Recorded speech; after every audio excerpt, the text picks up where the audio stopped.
Mesdames, Messieurs, bonsoir et bienvenue dans cette grande édition de 20h45 sur Niger 24. Le ministre des Affaires étrangères, de la coopération, de l'intégration africaine et des Nigériens à l'extérieur, son Excellence Ibrahim Yacoubou, a reçu ce matin 3 copies figurées, celle de l'ambassadeur du Maroc au Niger, l'ambassadeur du Sénégal au Niger et de l'ambassadeur de la République populaire de Chine au Niger. Voilà, comme vous le savez, le ministre de l'Intérieur était interpellé le samedi dernier à l'Assemblée nationale afin de répondre sur le comité élargi mis en place pour réviser les lois électorales, un comité qui avait suscité tant de commentaires en son temps. Suivez Brassoudéman. L'arrêté du comité en question chargé de réviser les lois électorales avait été signé le 14 octobre 2016 et a suscité en son temps une vague réaction de la part de plusieurs acteurs qui craignaient surtout la modification des lois fondamentales par les tenants du pouvoir actuel. Mais rien n'a été de tout cela, explique le ministre de l'Intérieur devant la représentation nationale. Ce qui s'est passé est quelque chose de bien plus banal. Comme d'habitude, à la fin de la dernière élection, la CENI a fait une évaluation de notre système électoral. Elle y a vu un certain nombre de failles, un certain nombre d'insuffisances. Et elle a convoqué un forum qui a impliqué tous les acteurs des élections le 21 et 22 septembre de cette année, et un certain nombre de recommandations ont été faites à l'issue de ce séminaire de 3 jours organisé sous le gîte de la CENI. Ces recommandations, le président de la CENI les a soumises à la réunion du CNDP du 4 et 6 octobre 2016. À partir de ce moment, mon ministère, le ministère de l'Intérieur, qui a en charge la tutelle des élections, qui exerce la tutelle des élections en vertu du décret 216-208 PM du 11 mai 216, définissant les attributions des membres du gouvernement,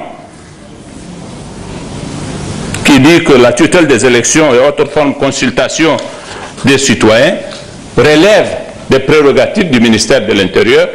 C'est le cas dans tous les pays du monde. Nous nous sommes sentis investis de la mission et nous nous sommes fait le devoir de commencer les choses très tôt, de ne pas attendre la dernière année. Même s'il fallait modifier la constitution, Bazoum Mohamed estime qu'ils ne sont pas mieux placés pour le faire. Nous avons l'article 175 qui dit que le multipartisme, le caractère républicain de l'État, le multipartisme, le principe de la séparation de l'État et de la religion, les dispositions relatives à l'alinéa 1 et 2 de l'article 47 et l'article 185 de la Constitution ne sont susceptibles d'aucune modification. Et tirant les leçons de notre expérience de la Ve République, le législateur a ajouté que cet article lui-même n'est pas susceptible de modification. C'est-à-dire que nous avons mis, en l'occurrence, un double verrou. Informé en cela, parce qu'il aurait pu se passer, parce qu'à un moment donné, en effet, lorsqu'il y avait eu une tentation de réviser la Constitution, la question était de savoir s'il n'était pas possible qu'on révisât cet article-là, 142, qu'on fasse les choses en 2 moments. Le moment de la révision de cet article, pour rendre possible par conséquent la révision de l'article équivalent de l'article 47 actuel, qui lui dans son alinéa premier, a dit que le président de la République est élu pour un mandat de 5 ans renouvelable une seule fois. Mais nous avons ajouté une autre disposition cette fois-ci pour dire que nul ne peut faire plus de 2 mandats ou proroger un mandat quelconque. Alors, lorsqu'on sait que nous avons été en face de cette épreuve et qu'on se souvient de toute l'énergie que nous avons dépensée pour faire échec à cette situation, je pense que c'est un peu trop facile de nous soupçonner de pouvoir revenir sur cela.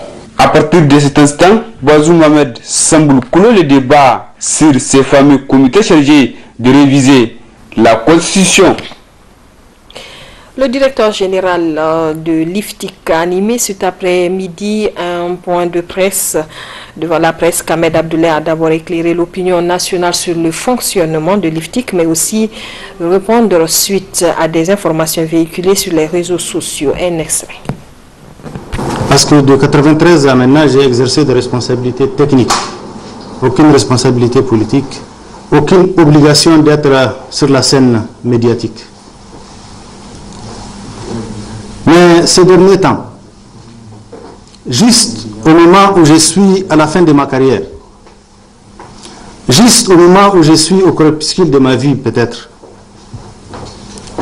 je me suis retrouvé contre ma propre volonté à la une de beaucoup de médias en rapport avec un certain nombre de rumeurs. Et c'est bien pourquoi le minimum à organiser, non pas politiquement, mais toujours techniquement, en tant que DG de l'IFTIC, c'est de mettre à votre disposition l'information vérifiable qui pourrait intervenir, remplacer les rumeurs, surtout les fausses rumeurs, surtout les fausses nouvelles. Et ce faisant, je me suis organisé pour obtenir l'autorisation de mon employeur, en l'occurrence le conseil d'administration de l'IFTIC, qui a sollicité, après ces travaux du 18 novembre, le DG de l'IFTIC pour qu'il fasse 2 choses. La première, c'est de vous appeler pour vous indiquer notre nouvelle offre de formation qui pourrait être mise à la disposition de l'ensemble des médias du Niger et des médias du monde. La deuxième, c'est trouver des éléments de réponse en rapport avec les informations qui ont pu être diffusées les 2 dernières semaines en rapport avec l'IFTIC. Et c'est bien pourquoi, pour la seconde dimension, donner des informations par rapport à ce qui a pu être diffusé ces derniers temps. Il a été dit ces derniers temps, sur les médias, dans les réseaux sociaux, qu'à l'IFTIC, il y a des étudiants boursiers qui payent doublement, ou qu'il y a tout simplement même des étudiants qui payent doublement. Or, il faut noter l'information, la vraie, qui est totalement vérifiable. Il y a 4 sortes d'étudiants et élèves qui sont à l'IFTIC. Voilà, cause Niger poursuit son mouvement de grève. L'organisation des enseignants projette une fois encore 4 jours d'arrêt de travail à partir de demain, mardi 21 novembre 2016. Les mêmes revendications à l'ordre du jour. Dans le but de faire connaître les problèmes qui minent le secteur éducatif nigérien en général et celui des enseignants en particulier, que le syndicat national pour une action unitaire cause Niger ira en grève de 96 heures à compter du mardi au vendredi 25 novembre 2016. À un certain moment, on atteint le summum de 4 mois d'arrêt de pécule. et 3 mois d'arrêt de salaire de certaines localités. Alors c'est inadmissible. C'est inadmissible dans un pays où l'éducation est considérée comme étant une priorité. Et c'est inadmissible lorsque nous comprenons que c'est seulement dans le secteur de l'éducation qu'il y a ces problèmes de salaire et ces problèmes de pécule. Et si c'est un problème général, si c'est un problème où il y a un traitement équitable, nous aurions compris que les difficultés sont partagées partout. Mais il se trouve que certains secteurs ne savent même pas s'il y a des difficultés de salaire. Pourquoi l'éducation? Pourquoi? Nous sommes les plus nombreux. Nous sommes censés, du point de vue syndical, être aussi les plus puissants. Et normalement, les plus craints. Mais malheureusement, c'est nous qui devenons aujourd'hui la risée de la gestion des choses publiques. Nous ne faisons pas les grèves parce que nous voulons fermer les classes. Non, c'est la forme de communication. Et le gouvernement nous a démontré que tant qu'on ne dépose pas de préavis pour menacer d'aller en grève, nous ne sommes pas audibles. Même puisque là, c'est la seule façon d'être audible, nous allons continuer à utiliser cette méthode-là jusqu'à ce qu'on trouve une solution. Mais s'il change de stratégie et qu'il puisse nous appeler à négocier, même sans qu'on aille en grève, et qu'il propose des solutions, je crois qu'on peut revenir à un ordre normal. Ainsi, les raisons de cette grève sont toujours les mêmes. C'est les mêmes points que vous connaissez déjà, on les a tellement cités. C'est la question du paiement des arriérés de pécule et le paiement à terme issu de ces pécules-là et des salaires. La question du recrutement, la question de la grille, la question des exigences financières, il rappelle. Maintenant, il y a aussi la question du spécial A que nous avons ramener pour que nous sommes sûrs, parce que nous sommes sûrs qu'il y a quand même une autre solution qui n'est pas celle qui avait été déjà faite. Et nous l'avons chanté avant qu'on en arrive là. Et puis la reprise des négociations sur bien d'autres points qui sont là dans notre plateforme revendicative. Un dialogue s'avère nécessaire entre Cause Niger et le gouvernement pour que l'école nigérienne sorte de sa déperdition et retrouve sa lettre de noblesse. Déclaration ce dimanche 20 novembre du Bureau national de l'Association nigérienne pour la promotion d'une éducation citoyenne en vue d'apprécier la situation scolaire nigérienne. Suivez. Depuis un certain temps, voire des années, l'école nigérienne a été prise en otage par un groupuscule de Nigériens aux intérêts inavoués. Les grèves répétitives observées ça et là dans les établissements scolaires publics ne sont pas un fait de hasard. En effet, l'AMPEC Niger constate que les grèves du secteur éducatif du public profitent beaucoup plus au privé. Au moment où les enseignants du public jettent la craie, ils prennent le chemin des établissements privés. S'agit-il d'une grève réelle? L'AMPEC Niger pense et soutient que les grèves du public seraient suscitées et provoquées par quelques fondateurs en complicité avec certains syndicalistes afin de disposer des enseignants corvéables à merci dans leurs établissements. Sinon, comment comprendre qu'au moment où les établissements publics sont fermés, les privés font cours avec les enseignants du public? Cet état s'explique par le fait que ces privés ne disposent pas dans leur écrasante majorité des 3 ou 4 enseignants permanents immatriculés à la Caisse nationale de sécurité sociale, selon qu'il s'agisse d'un collège ou d'un complexe scolaire privé, conformément au texte en vigueur. C'est pourquoi l'Association nigérienne pour la promotion d'une éducation citoyenne AMPEC Niger demande au gouvernement de la 7e République de dialoguer avec les partenaires de l'école, de diligenter une enquête sérieuse sur le respect des textes régissant l'enseignement privé, de démasquer les fossoyeurs de l'école et de les punir conformément à la loi. Vive le Niger, vive la citoyenneté responsable, vive l'AMPEC Niger. Autre aspect dans cette édition, l'église des Assemblées de Dieu du Nouveau Marché a organisé hier matin une journée de salubrité au sein de leur quartier. Objectif, rendre propre l'enceinte de l'église, les alentours et les grands axes du Nouveau Marché. Les précisions avec Assumi Boulouza. Ils étaient nombreux, les hommes et les femmes de l'église des Assemblées de Dieu du Nouveau Marché, à se mobiliser pour donner un coup de balai dans le quartier où réside leur lieu de culte. Nous avons décidé de nous retrouver après le culte et qu'on a voulu un peu plus court ce jour-ci pour sortir maintenant faire la salubrité dans le quartier, ce que vous êtes en train de voir. Donc nous avons commencé ainsi la semaine de notre célébration. voulons non seulement faire cette célébration dans ce cadre-là avec cette salubrité, mais comme nous nous sommes dit, c'est pour vraiment répondre à l'appel des autorités, et je pense pas seulement des autorités, de toute la population de Niamey qui veut que cette ville-là soit salubre, qu'elle soit propre. Notre droit, notre devoir en tant que citoyen de ce quartier de venir aussi mettre, comme on dit, la main dans la pâte, essayer quelque chose.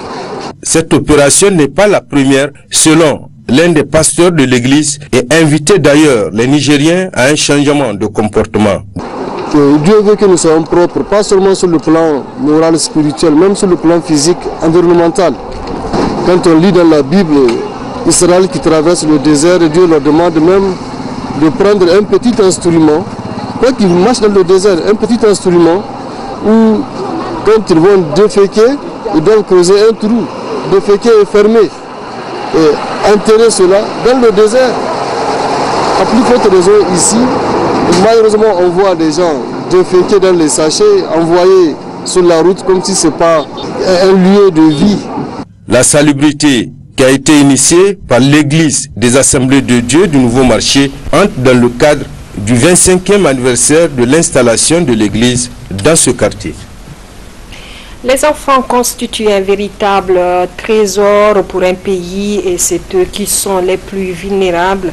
Ce matin, l'équipe s'est intéressée à la question des enfants et les problèmes auxquels ils sont confrontés. Rachida Isaka.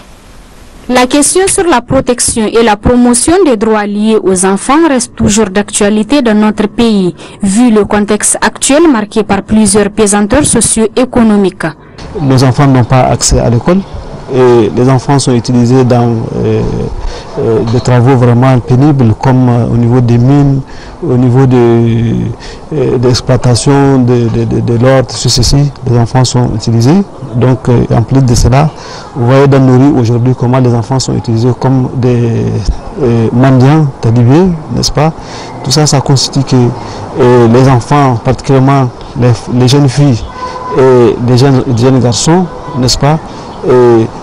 Manque vraiment de protection suffisante dans notre pays, surtout quand vous faites le tour dans les zones reculées, n'est-ce pas, où dans certaines zones la présence de l'État n'est pas suffisante, n'est-ce pas, les enfants sont trop violentés dans leurs droits. Est-ce que vous voyez? Et donc c'est ce qu'on dit que vraiment par rapport à cette question, il reste beaucoup à faire dans notre pays. Une situation reluisante auquel beaucoup reste à faire en matière de l'amélioration des conditions de vie de cette frange de la population, notamment dans le domaine de l'éducation. Le plus important, c'est d'éduquer les enfants. Parce que, ouais, donc l'éducation, en réalité, c'est ça qui peut solutionner à long terme ce problème-là. Parce qu'aujourd'hui, quand vous voyez dans nos campagnes, n'est-ce pas, le taux d'enfants en âge d'aller à l'école, qui ne vont pas à l'école, c'est vraiment effrayant. Par rapport à ça, l'État doit intégrer ça dans ce sens. Parce que vous voyez aujourd'hui, le Niger, c'est l'un des pays où le taux de fécondité est plus important, n'est-ce pas? Et face aussi du fait que nous sommes un des pays où les ressources n'existent pas suffisamment, c'est-à-dire que nous sommes classés parmi les pays pauvres. Si je prends la situation actuelle, les élèves ils sont en débrayage régulier, les enseignants sont en débrayage régulier, de telle sorte que personne ne se retrouve. Et nous, en tant que parents, le problème c'est quoi? Tu es à la maison, le matin l'enfant quitte, il le réveille, il te retombe sur le bras. Et un enfant qui n'est pas à l'école, c'est un risque. Véritable socle de développement de toute nation, les enfants subissent aujourd'hui plusieurs atrocités à cause de leur vulnérabilité. C'est pourquoi la date du 20 novembre est retenue par les Nations Unies comme journée internationale des droits des enfants en vue de se rendre compte des nombreuses injustices perpétrées à l'égard de ces derniers dans le monde entier. Sport, cette fois-ci, le ministre de la Jeunesse et des Sports a présidé ce week-end la cérémonie d'installation du comité d'organisation du sabre national qui va se dérouler à Tawa en 2017.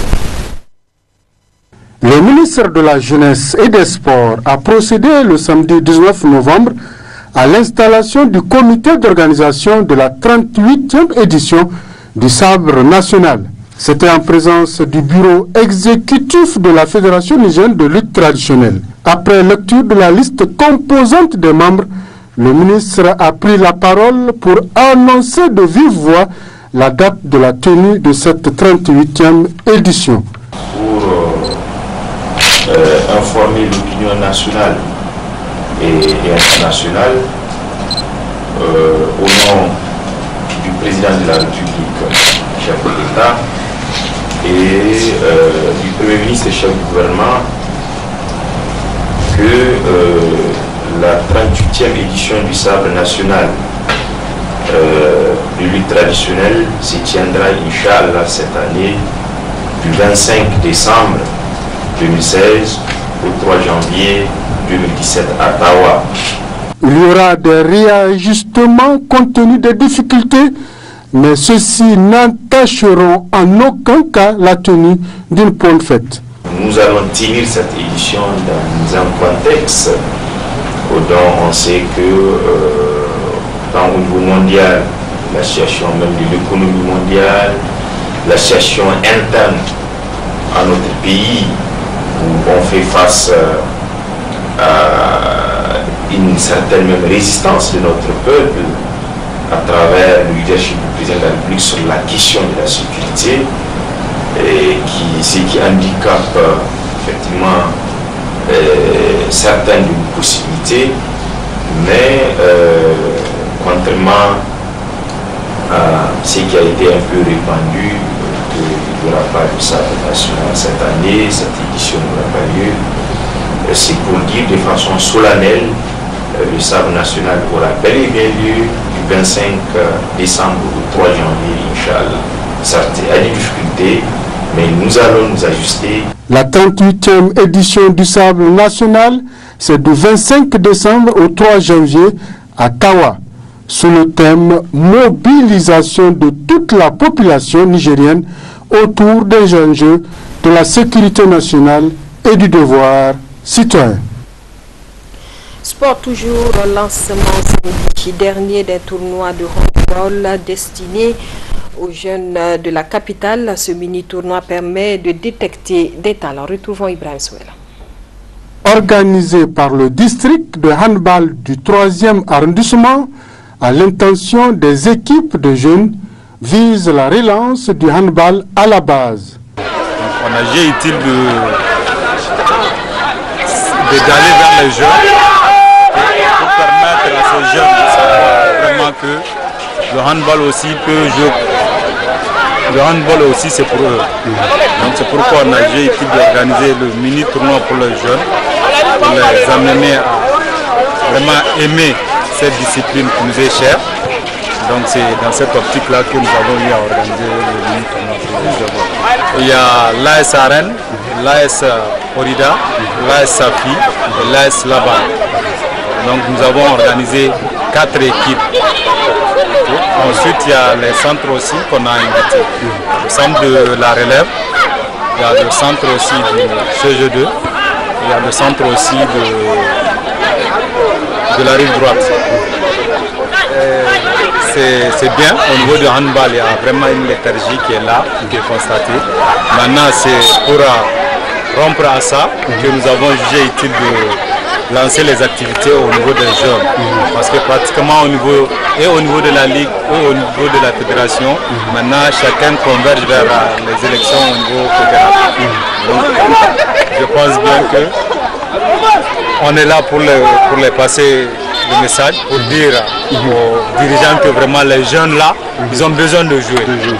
C'est aussi un signal fort à l'endroit de la Fédération nigérienne de handball pour leur dire de faire jouer les jeunes. Voilà, mesdames, messieurs, c'est la fin de cette édition. Merci de l'avoir suivi.